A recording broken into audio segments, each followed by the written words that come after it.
In honor of Wacky Wednesday, let's read a book about Mr. Messy. Look at those messy fingerprints he leaves everywhere. Mr. Messy was the messiest person you've ever met in your whole life. He looked messy because he was messy in everything he did.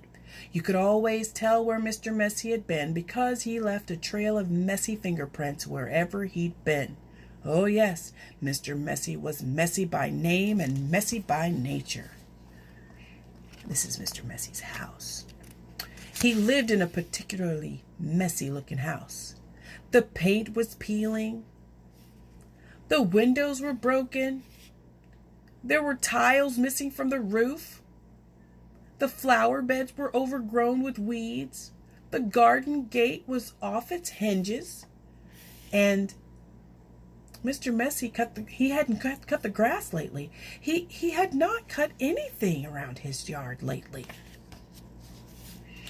One morning, Mr. Messy woke up in his messy bed, yawned and scratched and got up, brushed his teeth, leaving the top of the toothpaste off. He had his breakfast, spilling cornflakes all over the floor, and then he set out for a walk, tripping over a broom that he'd left lying in the yard for weeks. There was a forest behind Mr. Messy's house, with the messy yard, and that's where he went for his walk. It was a particularly large forest with lots and lots of trees, and it took Mr. Messy a long time to walk through it. But he didn't really mind because he felt like walking that morning. So he walked and he walked right through the forest until he came to the other side. And do you know what he found on the other side of the forest? Mr. Messy found the neatest, prettiest looking cottage that he had ever seen. It had a lovely little yard with a stream running through the middle. There was a man in the yard clipping the hedge. He looked up as Mr. Messy approached. "Good morning. I'm Mr. Messy," said Mr. Messy. "I can see that," replied the man, looking him up and down. "I'm Mr. Tidy." "And I'm Mr. Neat," said another man, appearing out of the house.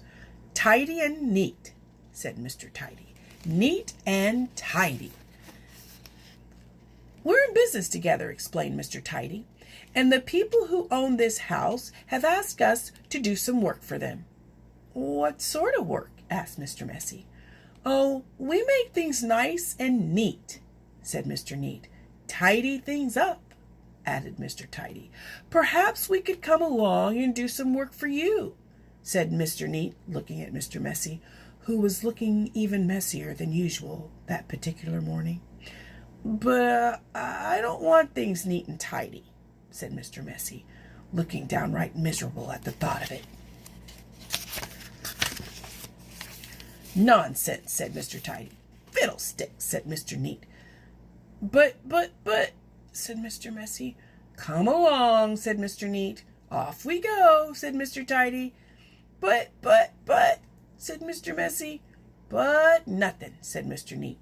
And bundling him into their van, which was parked behind the house, off they went to Mr. Messy's house on the other side of the forest.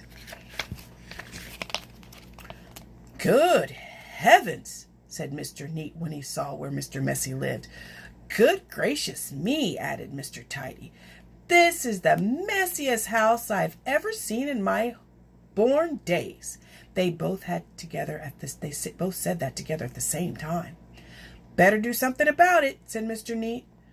And before Mr. Messy could open his mouth, the two of them were rushing here and there around the house. Mr. Neat, he hoed and he mowed and he pruned and he snipped and he clipped and he cleared and he dug and made the yard look neater than it had ever looked before. Look at that gorgeous yard, all the work he put into it. And Mr. Tidy primed and rubbed and painted and mended and made the outside of Mr. Messy's house look tidier than it had ever looked before.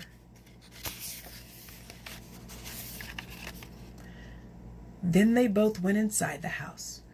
"Good heavens," said Mr. Neat for the second time that morning. "Good gracious me," said Mr. Tidy for the second time that morning. And then they set about cleaning the house from top to bottom. They brushed and they swept and they polished and they scrubbed and they made the inside of the house look neater and tidier than it ever had looked before. "There we are," said Mr. Tidy. "All finished," said Mr. Neat. "Tidy and neat," said Mr. Tidy. "Neat and tidy," said Mr. Neat. Mr. Messy just didn't know what to say. And then they both looked at Mr. Messy. "Are you thinking what I'm thinking?" Mr. Neat and Tidy said. "Precisely," replied Mr. Tidy.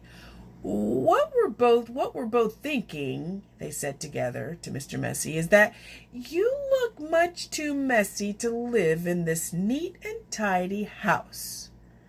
But whatever Mr. Messy said was no use, and Mr. Neat and Mr. Tidy whisked them off to the bathroom upstairs. It had been the messiest room in the house, but now, of course, it was neat. And then Mr. Neat got hold of Mr. Messy's arm, and Mr. Tidy got hold of Mr. Messy's other arm, and they picked him up and put him right into the bath. Mr. Messy wasn't using that bath. He wasn't used to having that bath. Well, Mr. Neat and Tidy washed and they brushed and they cleaned and they scrubbed and they combed Mr. Messy until he didn't look like Mr. Messy at all. He looked at himself in the mirror. You know what I'm going to have to do now?" he asked. Mr. Neat and Tidy looked worried. What do you think he's going to do?" "I'm going to have to change my name. I'm no longer Mr. Messy." Oh, they chuckled and they laughed and they laughed and they chuckled. And that really is the end of the story, except to say that if you're a messy sort of person, you might just get a visit from two people. Do you remember their names? Of course, Mr. Neat and Mr. Tidy. That's such a funny book about Mr. Messy on this wacky Wednesday. It's by Roger Hargreaves. Have a good day.